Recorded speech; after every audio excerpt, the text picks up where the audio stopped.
আসসালামু আলাইকুম রহমতুল্লাহ বরকাতুহ। সুপ্রিয় শিক্ষার্থীরা, দাঁড়াও। নবম আর দশম শ্রেণীর পদার্থবিজ্ঞান বইয়ে বল চ্যাপ্টারে কোন লেকচারটা, কোন ক্লাসটা করলে তোমার বল চ্যাপ্টারে কোনো প্রবলেম থাকবে না, সেই লেকচারটা, সেই ক্লাসটা আজকে। বিশ্বাস হচ্ছে না তো? আজকের ক্লাসটা তুমি করে দেখো, বল চ্যাপ্টারে সব ক্লিয়ার হয়ে যাবে। কারণ বল চ্যাপ্টারে যে সূত্রগুলো দিয়ে তোমাকে সৃজনশীল করতে হবে, আজকে সেই ক্লাসটাই তোমাদের সঙ্গে আমি নিতে যাচ্ছি। তোমরা যারা এসএসসি 2026 অথবা 2027 তাদের জন্য মাস্ট এই ক্লাস করতেই হবে আমার সাথে। চলো যাই, আজকে কোন ক্লাসটা করবা, তুমি করলে বুঝতে পারবা বল চ্যাপ্টার কোনো প্রবলেম থাকবে না এবং বল চ্যাপ্টারের সব অঙ্ক তোমার হয়ে যাবে। আচ্ছা, এই যে নিউটনের সূত্র হলো কয়টা আছে জানো? নিউটনের গতির সূত্র কয়টা আছে সেগুলো আজকে আমরা শিখবো। যা যা আছে সব শিখবো, সব। নিউটনের গতির সূত্র হলো, এই যে 1687 সালে স্যার আইজাক নিউটন, তার একটা বিখ্যাত গ্রন্থ ছিল বা বই ছিল। সেই বইয়ে তিনি, সেই বইটার নাম কি? ফিলোসফিয়া ন্যাচারালিস প্রিন্সিপিয়া অ্যান্ড ম্যাথমেটিকা। এইটা হলো একটা বইয়ের নাম। সেই বইয়ে তিনি গতি সম্পর্কে 3টা সূত্র দিয়েছিলেন। সেই 3 সূত্রের ওপর এই বল চ্যাপ্টার শেষ হয়ে যাবে। যত অঙ্ক আছে, যত অঙ্কের সূত্র আছে, আজকে হবে। তুমি মনোযোগ দিয়ে আজকে ক্লাসটা করো। আচ্ছা, তিনি এই যে ভর, গতি আর বলের মধ্যে সম্পর্ক স্থাপন করে 3টি সূত্র দিয়েছেন। আমি এই যে 3টি শব্দ তোমাকে দাগায় দিছি না, এই 3টার উপর মাস্ট একটা অবজেক্টিভ তোমার পরীক্ষায় আসবে। তুমি ধরে নাও একটা অবজেক্টিভ তোমার পরীক্ষায় আসবে। তুমি ধরে নাও যে ভর, গতি, বলের সাথে সম্পর্ক রেখে তিনি 3টা সূত্র দিয়েছিলেন। সেই সূত্রের মধ্যে প্রথম সূত্র কি? বাহ্যিক কোনো বল প্রয়োগ না করলে স্থির বস্তু স্থির আর গতিশীল বস্তু সুষম গতিতে চলতে থাকে। আচ্ছা, ঠিক আছে, তুমি ধরে নাও যে আমার হাতে একটা স্থির বস্তু আছে। আমরা যদি বাহির থেকে কোনো বল প্রয়োগ না করি, তাহলে এই বস্তুটা স্থির থাকবে, কিয়ামত পর্যন্ত স্থির থাকবে। আর যদি আমরা কোনো একটা বস্তুকে গতিশীল রাখি আর বাহির থেকে যদি আমরা সেই বস্তুর উপর কোনো বল প্রয়োগ না করি, তাহলে সেই বস্তুটা সুষম গতিতে চলতে থাকে। তাহলে এখানে থামলো কেন? পড়ে গেছে তো। এখানে বাধাদানকারী বল আছে, বাতাসের বল আছে, এখানে মহাকর্ষ বল আছে, অভিকর্ষ বল আছে। সুতরাং এই বস্তুর ক্ষেত্রে এই বস্তুটা থেমে গেল যেখানে কোনো বল প্রয়োগ হয় না, বাতাসের বাধা নেই, মহাকর্ষ বল বা অভিকর্ষ বলের কোনো প্রভাব নেই, সেখানের জন্য আমরা বলেছি গতিশীল বস্তু সুষম দ্রুতিতে চলতে থাকবে। বাস, 1 নম্বর সূত্র। বাহ্যিক বল প্রয়োগ না করলে স্থির বস্তু কেমন থাকবে? স্থির। আর গতিশীল বস্তু কি হবে? সুষম গতিতে চলতেই থাকবে। বাস, এটা হলো 1 নম্বর সূত্র। নাম্বার 2, দ্বিতীয় সূত্র হলো বস্তুর ভরবেগের পরিবর্তনের হার প্রযুক্ত বলের সমানুপাতিক। তুমি এই বস্তুর উপর ধরো, তুমি একটা বল দিয়েছ, সেই বল এই বস্তুর ভরবেগের গুণফলের সমানুপাতিক। তাহলে এই বল প্রয়োগের ফলে এই বস্তুর বেগ হয়েছে ভি। তাহলে আমরা বলবো ভরবেগ কত? এমভি। তাহলে আমরা বলছি যে বস্তুর ভরবেগের পরিবর্তনের হার। তাহলে ধরো এই বস্তুটার আদিবেগ ধরো, এই বস্তুর আদিবেগ ধরো ইউ, আর এই বস্তুটার শেষ বেগ ধরো ভি। কিসের কারণে হয়েছে? তুমি এফ বল প্রয়োগের কারণে হয়েছে। একটা বস্তুর আদিবেগ ছিল ইউ, তার উপর তুমি এফ বল প্রয়োগ করেছো, করার ফলে তার বস্তুটার বেগ হয়েছে ভি। তাহলে এখন এই বস্তুটার ভর যদি এম হয়, তাহলে তুমি বলো আদি ভর বেগ কত? M U. শেষ ভর বেগ কত? M V. তাহলে ভর বেগের পরিবর্তন কত? তাহলে M V minus M U. ভর বেগের পরিবর্তন হার সময়। তাহলে এই যে ইউ থেকে ভি হয়েছে, কত সময় ধরলাম? টি সময়। তাহলে ভর বেগের পরিবর্তন হলো টি। হার, হার হলো ভরবেগের পরিবর্তনের হার হলো mv minus mu divided by T. এটা হলো আমার এফ সমানুপাতিক চিহ্ন দাও এখানে। তাহলে এফ সমানুপাতিক mv minus mu divided by T, ভরবেগের পরিবর্তনের হার প্রযুক্ত বলের সমানুপাতিক। এই যে সমানুপাতিক চিহ্ন দিয়ে দিয়েছি আমরা, সমানুপাতিক, এটা সমানুপাতিক চিহ্ন। তাহলে ভরবেগের পরিবর্তনের হার, ভরবেগের পরিবর্তনের হার প্রযুক্ত বলের সমানুপাতিক, সমানুপাতিক বাস। এবং বল যেদিকে ক্রিয়া করে ভরবেগের পরিবর্তনটা সেই দিকে হয়। যেমন ধরো আমি বলটাকে প্রয়োগ করেছি আমার ডান দিকে, ভরবেগের পরিবর্তনটা হয়েছে ডান দিকে। এটা হলো দ্বিতীয় সূত্র। বস্তু ভরবেগের পরিবর্তনের হার প্রযুক্ত বলের সমানুপাতিক, বল যেদিকে ক্রিয়া করে ভরবেগের পরিবর্তনটা সেই দিকেই হয়। এভাবেই মনে রাখতে হবে আমার মতো করে। ওকে, এরপর তৃতীয় সূত্র কি বলেছি, প্রত্যেক ক্রিয়ারই একটি সমান ও বিপরীত প্রতিক্রিয়া আছে।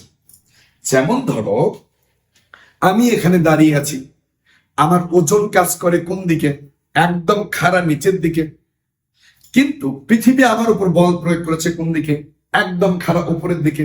এই দুটা সমান এবং বিপরীতমুখী। যদি সমান না হতো তাহলে আমি কি হতাম, পৃথিবীর মধ্যে ঢুকে যেতাম, অথবা আমি এখানে দাঁড়াইতেই পারতাম না, আমি লাফ দিয়ে উপর দিকে উঠতাম, এইভাবে সারাক্ষণ লাফ দিতাম। কিন্তু এই যে ক্রিয়া এবং প্রতিক্রিয়া সমান বিধায় আমি চুপচাপ দাঁড়িয়ে আছি। ক্লিয়ার?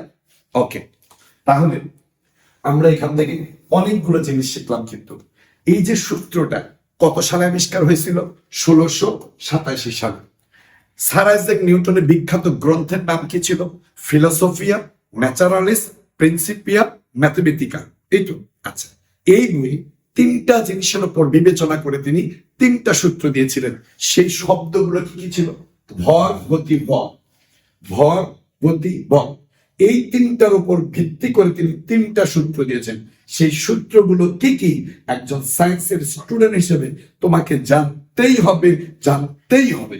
তুমি জেনে নাও আমার মতো করে। ওকে, এরপর আমাদের আসল কাজটা শুরু। আজকে আসল কাজ কি সেটা আমরা আজকে শুরু করব। ওকে, আসল কাজ হলো আমরা এখন দেখব আমাদের কি কি সূত্রগুলো প্রমাণ করতে হবে। যেমন দ্বিতীয় সূত্রের প্রমাণ তোমাকে করতে হবে। আমি তোমাকে এটা একদম ক্লিয়ার করে দিচ্ছি আমরা কিভাবে এটাকে প্রমাণ করব। আমরা দ্বিতীয় সূত্র প্রমাণ করতে চাই। যে সূত্রটা কি ছিল? বস্তুর ভরবেগের পরিবর্তনের হার প্রযুক্ত বলের সমানুপাতিক, বল যেদিকে ক্রিয়া করে ভরবেগের পরিবর্তনটাও সেই দিকে হয়। এটা ছিল আমাদের দ্বিতীয় সূত্র। এইটাকে আমরা প্রমাণ করতে চাই। আচ্ছা, আমি একটা ছবি দেখাচ্ছি। ধরো এইটা একটা বস্তু যার ভর হলো m এবং স্থির বস্তু বা আদিবেগ হলো u। এই বস্তুর উপর যদি তুমি এখন F মানের একটি বল প্রয়োগ করো, আমি F বল প্রয়োগ করেছি, ফলে এই বস্তুটা t সময়ে s দূরত্ব অতিক্রম করে শেষ বেগ v প্রাপ্ত হয়েছে। আমি ধরলাম এই বস্তুর এখানকার বেগ হলো v। বাস, শেষ, আমার কাজ শেষ। m ভরের একটা বস্তু u আদি বেগে যাচ্ছিল, তার উপর আমি F বল প্রয়োগ করেছি, ফলে বস্তুটা t সময় s দূরত্ব অতিক্রম করে শেষ বেগ v প্রাপ্ত হয়েছে। এইটুকু শব্দ তুমি যেভাবে নিজের মতো করে উপস্থাপন করা যায় তুমি সেইভাবে করবা। আমি বারবার বলতেছি আমার মতো করে। যেমন ধরো m ভরের একটা বস্তুর আদিবেগ হলো u, এই বস্তুর উপর F বল প্রয়োগের ফলে বস্তুটা t সময়ে s দূরত্ব অতিক্রম করে শেষ বেগ v প্রাপ্ত হয়েছে। তাহলে আমি এখন যা যা পাইলাম আমি তাই লিখবো। আমি একটাও বাহির থেকে কোনো কথা লিখবো না, একটাও না। কিভাবে? দেখো, বস্তুর আদি ভরবেগ সমান m u, বস্তুর শেষ ভরবেগ সমান mv, ভরবেগের পরিবর্তন mv মাইনাস mu। আশা করি আমার এই তিনটা লাইন তুমি ভালো বুঝতে পেরেছ। আদি ভরবেগ mu, শেষ ভরবেগ বস্তুর ভরবেগই ছিল mv, তাহলে ভরবেগের পরিবর্তন কত? mv minus mu। এবার তুমি বলো ভরবেগের পরিবর্তনের হার। তুমি বলো, আমি বলেছি তোমাকে এর আগেও, হার শব্দটা যতবার তুমি দেখবা, তুমি চিন্তা করবা, ততবার সময় দিয়ে ভাগ করতে হয়। তাহলে ভরবেগের পরিবর্তনের হার, তাহলে ভরবেগের পরিবর্তন কি ছিল? mv minus mu। হার বলেছেন তাই আমরা টি দিয়ে ভাগ দিয়েছি, শেষ। এবার চলো, প্রযুক্ত বল এফ হলে সূত্রানুসারে দেখি কি আসে, সূত্রানুসারে কি আসে একটু দেখতে চাই। আমরা সূত্রে বলেছিলাম বস্তুর ভরবেগের পরিবর্তনের হার প্রযুক্ত বলের সমানুপাতিক। বাস এই কথাটাকে আমরা ফিজিক্সের ভাষায় একটু লিখতে চাই। চলো আমরা বলবো এফ সমানুপাতিক mv minus mu divided by T. শেষ, সূত্র শেষ। এখন আমার কাজই শেষ। এখন আমি জাস্ট ইকুয়েশনটা করব, যেটা তোমরা খুব সহজেই আমার সঙ্গে করতে পারবা। ওকে চলো এবার শোন। তুমি তো জানো আমরা কোনোদিন সমানুপাতিক চিহ্ন পছন্দ করি না। যেখানে সমানুপাতিক চিহ্ন সেখানে আমরা তুলে দিই। তুলে দিয়ে আমরা কি করি? একটা সমান চিহ্ন নিয়ে আসি, একটা সমানুপাতিক ধ্রুবক নিয়ে আসি। আমরা এখানে সমান চিহ্ন দিয়েছি এবং আমরা এখানে একটি K mv minus mu divided by T লিখলাম, বা f সমান কে m কমন যায় v minus mu divided by T নিয়ে আসলাম। কিচ্ছু করিনি, কিন্তু সমানুপাতিক চিহ্ন ছিল, তুলে দিয়ে একটা সমান চিহ্ন, একটা সমানুপাতিক ধ্রুবক কে নিয়ে আসছি। এখান থেকে আমরা m কমন নিতে পারি, তাই কমন নিয়েছি, v minus mu divided by T. দেখি কার কার মনে আছে, কে বলবা আমাকে বলো, কে এম বলো দেখি। এখন এই যে v minus mu divided by T, এইটার জন্য তুমি কি লিখবা আমাকে বলো। এই যে এইটুকুর জন্য তুমি কি লিখবা এখন বলো। এইটুকুর জন্য কি লেখা যায়? এই লেখা যায়। তাহলে এফ সমান কে এম এ। মজা করি, একটু একটু মজা করি। আব্বা কে আমার আম্মা, আমি এভাবে মনে রাখছি।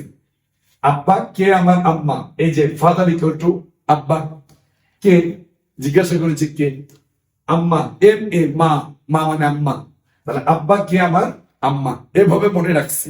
তোমরা আবার এভাবে মনে রেখো না, আমার মতো করে মনে রাখতে হবে না, তুমি তোমার মতো করে মনে রাখো, ঠিক আছে? ওকে, এটাকে আমরা 1 নাম্বার সমীকরণ দিচ্ছি। এবার চলো এখানে পরিচয় করে দিচ্ছি। এখানে কে একটি সমানুপাতিক সমানুপাতিক ধ্রুবক, ধ্রুবক একে সমানুপাতিক ধ্রুবক, একে আমরা একক বলের সংজ্ঞা দ্বারা অপসারণ করতে পারি। একে একক বলের সংজ্ঞা দ্বারা অপসারণ করা যায়। একক বলের সংজ্ঞা দ্বারা অপসারণ করা যায়। এখন হচ্ছে বলবা যে আমরা তো একক বলের সংজ্ঞাই জানি না।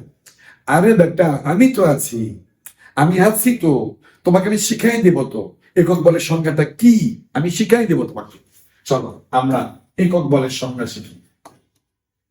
একক বলের সংজ্ঞাটা আমি দিচ্ছি। চলো আগে একটু তোমাকে আমি সংখ্যা দিয়ে বুঝা দিই।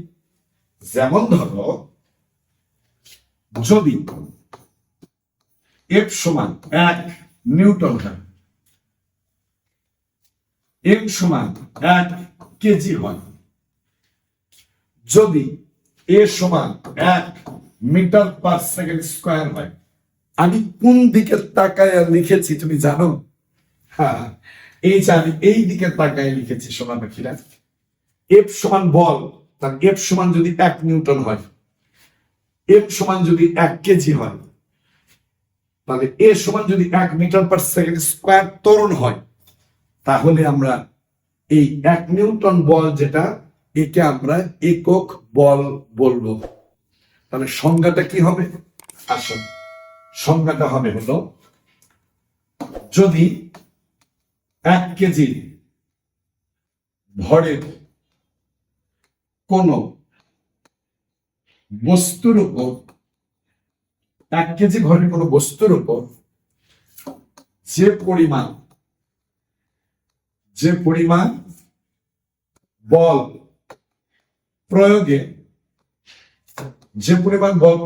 1 মিটার পার সেকেন্ড স্কোয়ার ত্বরণ সৃষ্টি হয় তাকে একক বল 1 নিউটন বলে। বাস, শেষ।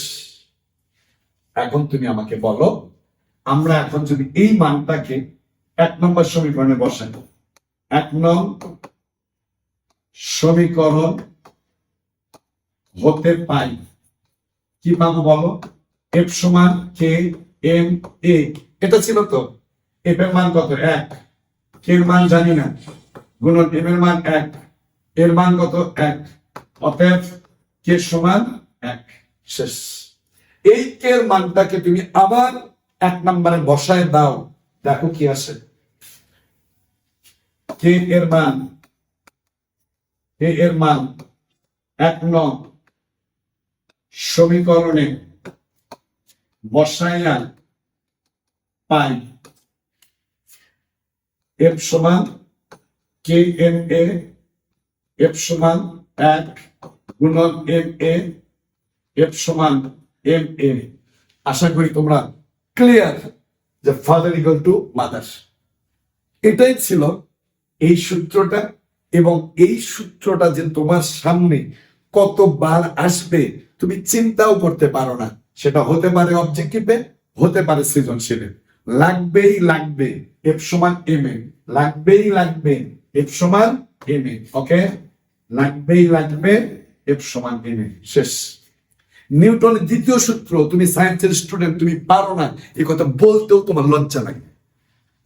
অতএব তোমার মান সম্মান যদি বাঁচাতে দাও, তাহলে আমার মতো করে একদম সহজ একটা পদ্ধতিতে এটা তুমি শিখে নাও। এর চেয়ে সহজ হয় আমার জানা নাই। লক্ষ্মীরা তোমরা আমাকে বলো এর চেয়ে সহজ হয় কিনা। হইলে তুমি আমাকে মেসেজ করো, আমাকে কমেন্টসে জানো। আর যদি তুমি এটা বুঝে থাকো, আমাকে এটা থ্যাঙ্কস দিও। ঠিক আছে? অনেকেই কিন্তু এখন থ্যাঙ্কস দেওয়া শুরু করেছো, আমার খুব ভালো লাগে। তোমরা যখন একটা ক্লাস করে বলো যে স্যার এটা বুঝেছি, এটার জন্য আপনাকে ধন্যবাদ, আমার সেই ভালো লাগে, সেই একদম সেই বলছি আমি, একদম সেই ভালো লাগে। আমার মনে হয় যে আমি উজাড় করে দিই তোমাদেরকে। ফিজিক্স এটা যে অনেক মজার সাবজেক্ট, এটা যে এত ভালো লাগার মতো একটা সাবজেক্ট, এইটার অঙ্কগুলো যে এত ইজি। এই যে আমি অঙ্ক সিরিজ দিচ্ছি তোমাদেরকে প্রত্যেকটা চ্যাপ্টার থেকে, এই চ্যাপ্টারের সিরিজ অঙ্কগুলো অর্থাৎ টাইপ অঙ্কগুলো তোমরা অনেকেই দেখছো, অনেকেই কমেন্ট করছো, আমার এটা খুব ভালো লাগছে। এবং আমি এখন মনে হয় এইটা তোমাকে একদম ধারাবাহিকতা ভাবে দিতে থাকবো প্রত্যেকটা চ্যাপ্টারে। আমরা সম্ভবত এখন গতি চ্যাপ্টারে কাজ করছি অঙ্ক নিয়ে। ইতিমধ্যে মনে হয় 3-4টা ক্লাস নিয়ে ফেলেছি গতি চ্যাপ্টারের অঙ্ক। তো হয়তো বা একটা অঙ্ক আছে, সেটা আবার বুলেটের অঙ্ক। আর তারপরে আমরা বল চ্যাপ্টারের সিরিজটা ধরবো যে কত টাইপের অঙ্ক আছে, এবং সেই টাইপগুলোর মধ্যে আমরা বেছে বের করবো যে আমরা একটা অঙ্ক করলে কয়টা অঙ্কর মতো করে পাবো। ধরো আমি গতি চ্যাপ্টারে বলেছি একটা অঙ্ক করলে তুমি 20টা অঙ্ক পাবে, একটা অঙ্ক করলে তুমি 30টা অঙ্ক পাবে। এটা কিন্তু আমি তোমাকে অসত্য কথা বলিনি, এটা আমি সত্য কথা বলেছি। তুমি টেস্ট পেপার ঘেটে দেখো, আমি যা বলেছি তুমি তাই পাবে। ওকে, তাহলে ফিজিক্সের এই ক্লাসগুলো যদি তুমি পাইতে চাও, তুমি কেন আমার চ্যানেলটাকে সাবস্ক্রাইব করবা না বলো? তারপরে কেন তুমি কমেন্টস করবা না? তুমি কমেন্টস করো, বাংলাদেশের যেখান থেকে দেখো না কেন, তুমি আমার সঙ্গে কাজ করবা, আমার সঙ্গে যোগাযোগ রাখবা, আমার সঙ্গে কথা হবে, ইনশাআল্লাহ তোমরা ফিজিক্স অনেক ভালো করবা। ওকে ওকে, এরপর চলো আমরা আমাদের আর কি লাগবে সেটাতে চলে যাই। এরপর আমরা যেটা করব সেটা হলো, আমরা তৃতীয় সূত্রটা জানি যে আমরা প্রত্যেক ক্রিয়ারই একটি সমান এবং বিপরীত প্রতিক্রিয়া আছে। যেমন ধরো আমি যদি এই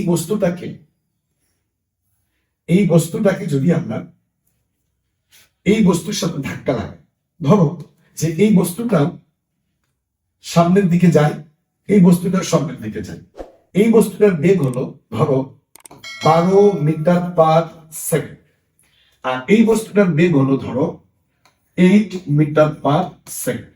তাহলে দুটো বস্তুই যদি সামনের দিকে যায়, তাহলে কোনো এক সময় এই প্রথম বস্তুটা দ্বিতীয় বস্তুকে ধাক্কা দেবে। কারণ কি? পেছনের বস্তুর বেগ বেশি আর সামনের বস্তুর বেগটা কম, তাহলে এই বস্তুটি এই বস্তুকে ধাক্কা দেবে।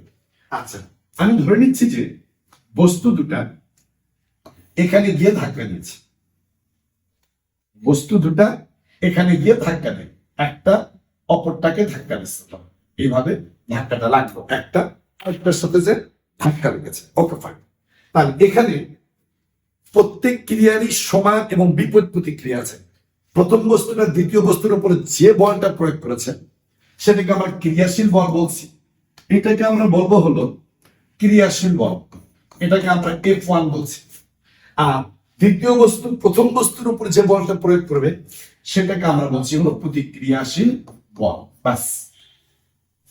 এই ক্রিয়া প্রতিক্রিয়ার পরে অনেক কিছু ঘটে যেতে পারে, তার মধ্যে একটা হলো ক্রিয়া প্রতিক্রিয়ার পর তারা আবার আলাদা আলাদা বস্তু হয়ে আলাদা আলাদা বেগ নিয়ে সামনের দিকে চলতে থাকবে। আবার এমনও তো হতে পারে যে ধাক্কা খাওয়ার পর একটা আরেকটার সাথে মিশে গেছে, মিশে গিয়ে একসাথে তারা সামনের দিকে যাচ্ছে, এমনও তো হতে পারে। এরকম ভাবে আমরা টাইপ ভিত্তিক বা পার্ট বাই পার্ট আমি তোমাকে বুঝাচ্ছি। আচ্ছা, তাহলে আমরা যে বল, এই জন্য আমরা বলেছি F সমান -F2। কেন বললাম জানো? F1 হলো ক্রিয়াশীল বল, যেটা সামনের দিকে অর্থাৎ আমার ডান দিকে, আর প্রতিক্রিয়াশীল বল হলো একদম উল্টা দিকে অর্থাৎ বিপরীত দিকে। তাহলে বিপরীত দিকে বোঝানোর জন্য ফিজিক্স কি করে? মাইনের জন্য ইউজ করে। এই জন্য আমরা বলেছি প্রত্যেক ক্রিয়ারই একটি সমান এবং বিপরীত প্রতিক্রিয়া আছে। এই তৃতীয় সূত্র থেকে এখন আমরা অনেক কিছু শিখবো। জটিল যে সূত্রটা আছে, ভরবেগের সংরক্ষণ সূত্র, গতিশক্তি সংরক্ষণ সূত্র, সংঘর্ষের পর মিলিত হলে কি হবে, সংঘর্ষের পর মিলিত না হয়ে আলাদা আলাদা ভাবে গেলে তখন কি হবে, এই 4-5টা বিষয় আমরা এখন আলোচনা করব। চলো আমরা এর জন্য ভরবেগের সংরক্ষণ সূত্রটা নিয়ে আসি। ভরবেগের সংরক্ষণ সূত্র আছে, ভর বেগের সংরক্ষণ সূত্র,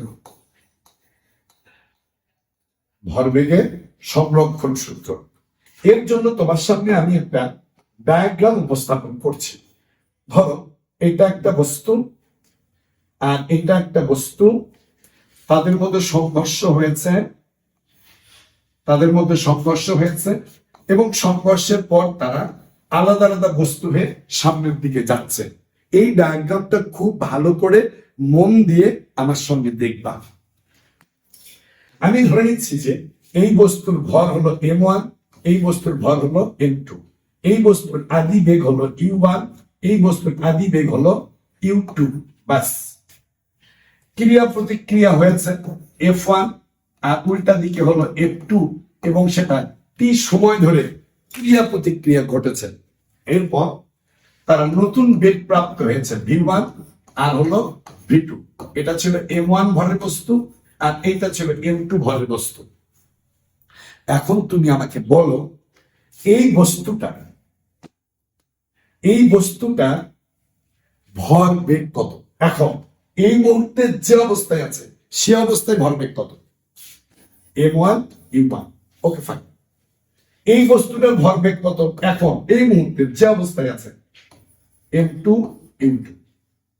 এই বস্তুটার ভর বেগ কত এখন এই মুহূর্তে যে অবস্থায় আছে? m1 v1।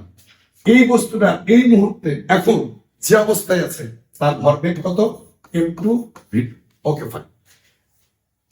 তুমি ভালো করে খেয়াল করেছো, আমার এই ছবির মধ্যে ক্রিয়া প্রতিক্রিয়া ছাড়া অন্য কোনো বল প্রয়োগ করিনি, বাহির থেকে কোনো বল প্রয়োগ করিনি, বা ভেতর থেকে বাহিরে কোনো বল আমরা পাঠাইনি। তার মানে আমি বলতে চাই এখানে শুধুমাত্র ক্রিয়াশীল বল আর প্রতিক্রিয়াশীল বল, এছাড়া অন্য কোনো বল এখানে নেই। তাহলে আমরা ভরবেগের সংরক্ষণ সূত্র বলছি যে ক্রিয়া প্রতিক্রিয়া ছাড়া অন্য কোনো বল প্রয়োগ না করলে মোট ভরবেগের কোনো পরিবর্তন হয় না। তাহলে মোট ভরবেগ ধর এইটা m1 u1 যোগ m2 u2, এটা হলো সংঘর্ষের আগে মোট ভরবেগ। আর এইটা হলো m1 v1 যোগ m2 v2, এটা হলো সংঘর্ষের পরের মোট ভরবেগ।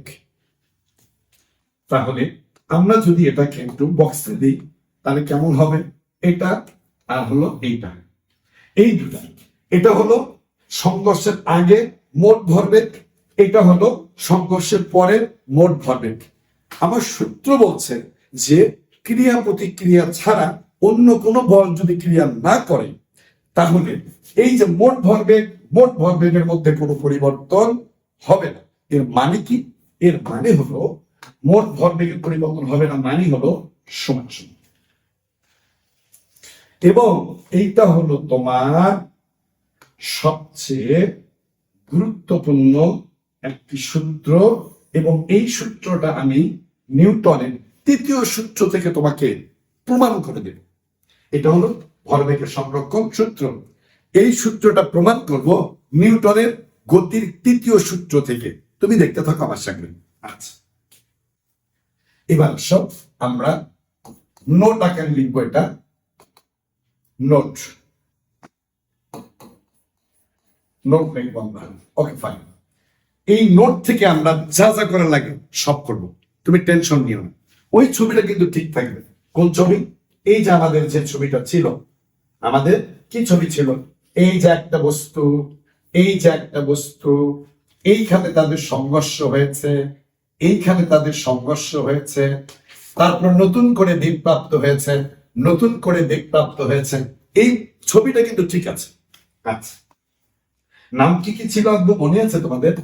m1 আদিবেগ ছিল e1, m2 আদিবেগ ছিল e2, ক্রিয়াশীল বল f1, প্রতিক্রিয়াশীল বল হলো f2, নতুন বেগ v1, এই বস্তুর নাম ছিল m1, নতুন বেগ হলো v2, এই বস্তুর নাম ছিল m2। ওকে, ফাইন। এটা কিন্তু মাথায় রেখো, এটা না রেখে কিন্তু আমার সঙ্গে চলতে পারবা না তুমি। আচ্ছা, এবার দেখো আমি কি করি। নিউটনের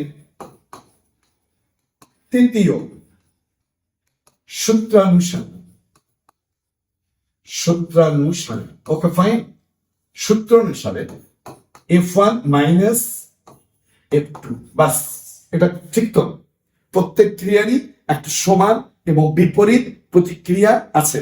এইটার বাংলা বললাম আর এটার ইকুয়েশন লিখলাম। ওকে, আচ্ছা, তোমরা তো জানো ফাদার ইকুয়াল টু কি প্রমাণ করেছিল? আজকেই প্রমাণ করেছি আমি, আজকে এফ সমান এম এ প্রমাণ করেছি না?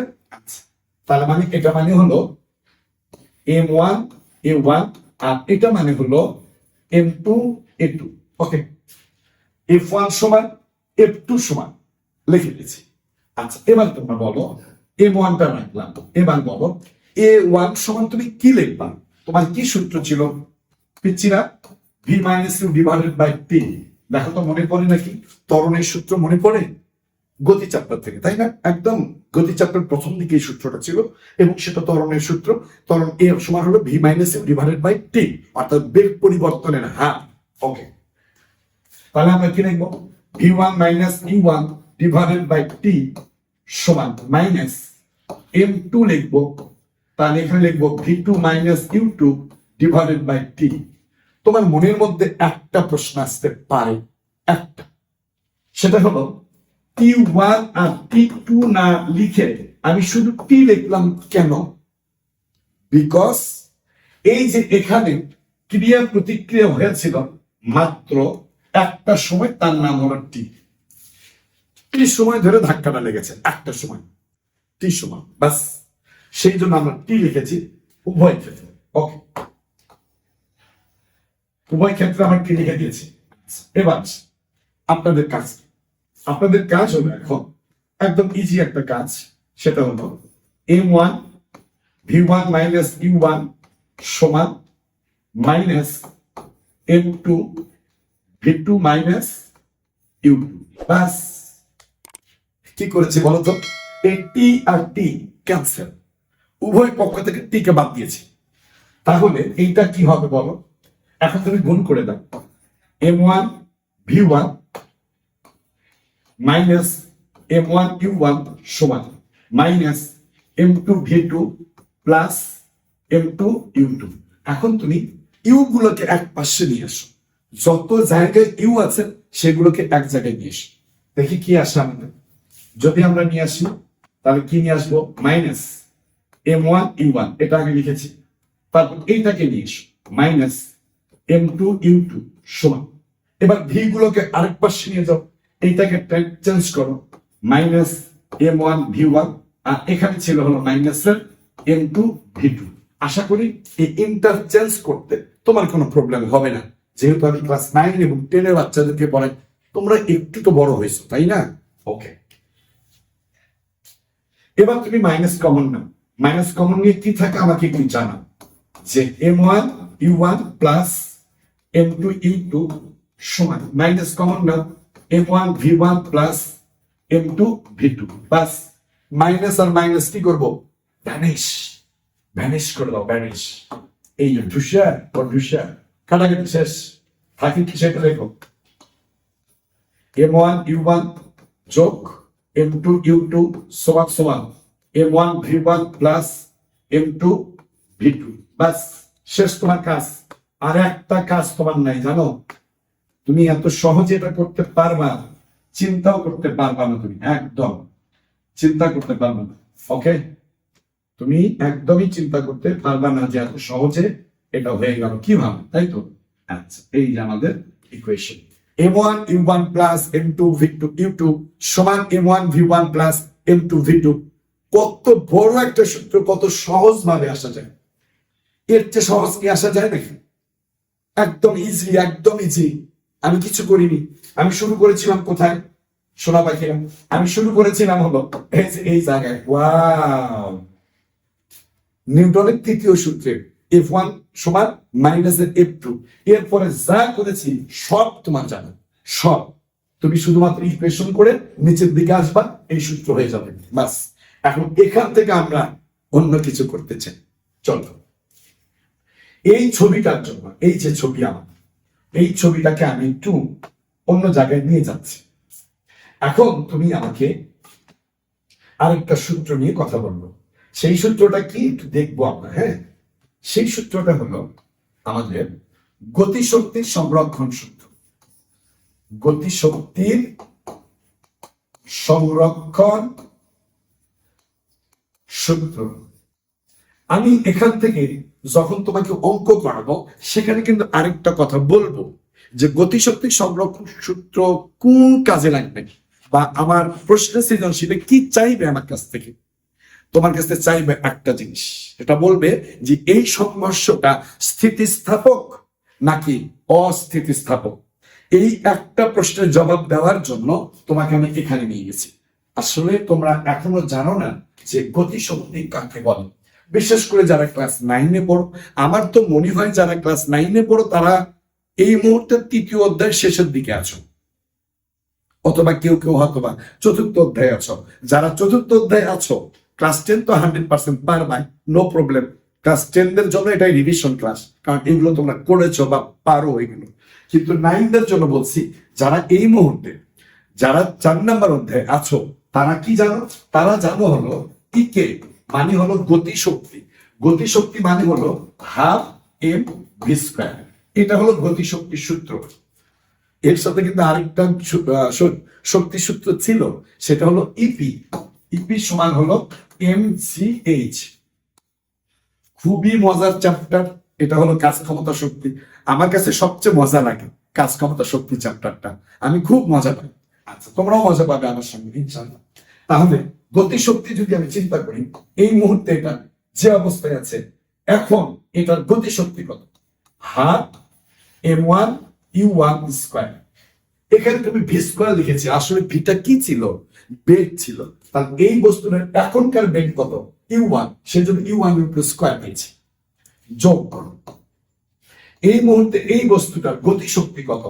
হাফ m2 u2 স্কয়ার সমান, এই বস্তুটা সংঘর্ষ হয়েছে, সংঘর্ষ হওয়ার পর আমার সেকেন্ড অপশনে গিয়ে আমার এই বস্তুটার এই মুহূর্তে গতিশক্তি কত?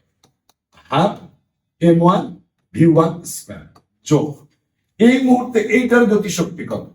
Half m2 v2 square. শেষ। আর এটাই হলো আমাদের গতিশক্তির সংরক্ষণশীলতার নীতি। এটা কখনকার জন্য সত্য বা বাস্তব? যখন আলাদা আলাদা বস্তু সংঘর্ষে লিপ্ত হওয়ার পর আবার আলাদা আলাদা ভাবে নতুন নতুন বেগ নিয়ে চলতে থাকবে সামনের দিকে, তখনকার জন্য আমার এই সূত্রটা কাজে লাগবে। এই সূত্রটা 100% কাজে লাগবে। তাহলে সূত্র কয়টা হলো আজকে কয়টা হলো? চারটা। তিনটা। এফ সমান এম এ, 2 নাম্বার ছিল m1 u1 যোগ m2 u2 সমান m1 v1 যোগ m2 v2। 3 নাম্বার সূত্র এইটা ছিল হাফ m1 u1 স্কয়ার যোগ হাফ m2 u2 স্কয়ার সমান হাফ m1 v1 স্কয়ার যোগ হাফ m2 v2 স্কয়ার। এই ছিল আমাদের তিনটা সূত্র। এরপর আমরা একটু অন্য জায়গায় যাব, অন্য সিচুয়েশনে যাব, অন্যভাবে প্রমাণ করার চেষ্টা করব।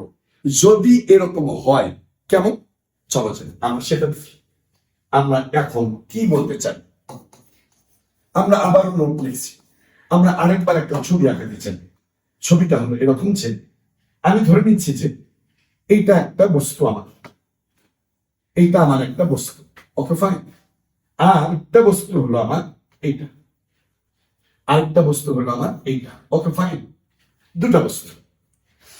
প্রথম বস্তুটা ভর m1, দ্বিতীয় বস্তুর ভর m2, এইটার আদি বেগ হলো u1, এইটার আদি বেগ হলো u2। বাস, সব ঠিক আছে। এবং u1 গ্রেটার দেন u2। আমি তো ফার্স্টেই বলেছি পেছনের বস্তুর বেগ যদি বেশি হয় তাহলে কোনো এক সময় পেছনের বস্তুটা সামনের বস্তুকে যে ধাক্কা দেবে তো। সেই ধাক্কাটা লেগেছে এই যে, ধরে নিচ্ছি যে এই জায়গায় এসে ধাক্কাটা লেগেছে। ভালো কথা, লাগতেই পারে, নো প্রবলেম, লাগতেই পারে আমার ধাক্কাটা লাগলো, বুঝলাম ধাক্কা লেগেছে, ওকে ফাইন। তার মানে ক্রিয়া প্রতিক্রিয়াশীল বল কাজ করেছে। সেই ক্রিয়া প্রতিক্রিয়াশীল বল আমি ধরলাম এটা হলো F1 আর উল্টা দিকে হলো আমার F2। ওকে, F1 আর হলো F2, F1 আর হলো F2। আচ্ছা, F1, আচ্ছা F1 আর F2। কিন্তু এই সংঘর্ষের পর বস্তু দুটি আর আলাদা হয় না, একটা আরেকটার সঙ্গে মিশে গেছে, লেগে গেছে, মিলিত হয়েছে, একত্রিত হয়েছে, তারপর দুইজন মিলে একসাথে যাচ্ছে। হতে পারে না এরকম? ধরো একটা ট্রাক একটা টেম্পুকে মেরে দিয়েছেন, তার মানে দেখা গেল টেম্পুটা ট্রাকের পেটের মধ্যে ঢুকে গেছে। তাহলে এইবার ট্রাক আর টেম্পু একত্রিত হয়ে তারা সামনের দিকে চলে যেতে থাকবে। আমি সেই ছবিটাই তোমাকে দেখাতে চাচ্ছিলাম যে এই যে আমার সাদা বস্তুটা আর আমার এই যে আরেকটা বস্তু যেটা ছিল সেটা একত্রিত হয়ে গেছে, তারা একত্রিত হয়ে গেছে, একটা আরেকটার সঙ্গে মিশে গেছে। মিশে গিয়ে তারা এখন একটাই বেগ নিয়ে সামনের দিকে চলছে, একটা বেগে। কারণ তারা তো একসাথে মিশে গেছে, ওরা এখন একটা বস্তু হয়েছে, তাহলে একটা বেগ নিয়ে যাচ্ছে। সেই বেগের নাম দিয়েছি আমি ভি। সেই বেগের নাম দিয়েছি কি? ভি। তাহলে এখানে বস্তু আছে কয়টা? দুইটা, m1 আর হলো m2 ভরের দুটা বস্তু। এখন যদি আমি তোমাকে জিজ্ঞাসা করি যে সংঘর্ষের পরে m1 ভরের বস্তুর বেগ কত, তুমি বলবা ভি। m2 ভরের বস্তুর বেগ কত, তুমি বলবা ভি। কারণ m1 আর m2 ভরের বস্তু দুইটা একত্রিত হয়ে গেছে, একত্রিত হয়ে তারা একই বেগে যাচ্ছে, তাহলে দুটা বস্তুর বেগ একই হবে। এখন আমার সেই মিলিত বেগ কত, এই চ্যাপ্টারে যতগুলো অঙ্ক করবা সবচেয়ে বেশি বার তোমাকে মিলিত বস্তুর বেগ বের করতে হবে, নিশ্চিত থাকো তুমি। আমি হারুন বলছি, তোমাকে এটা বের করতে হবে, তুমি করবা এবং দেখবা আমার কথা, ঠিক আছে? ওকে, এখন তোমার কোনো টেনশন নেওয়ার দরকার নাই, আমি তো আছি।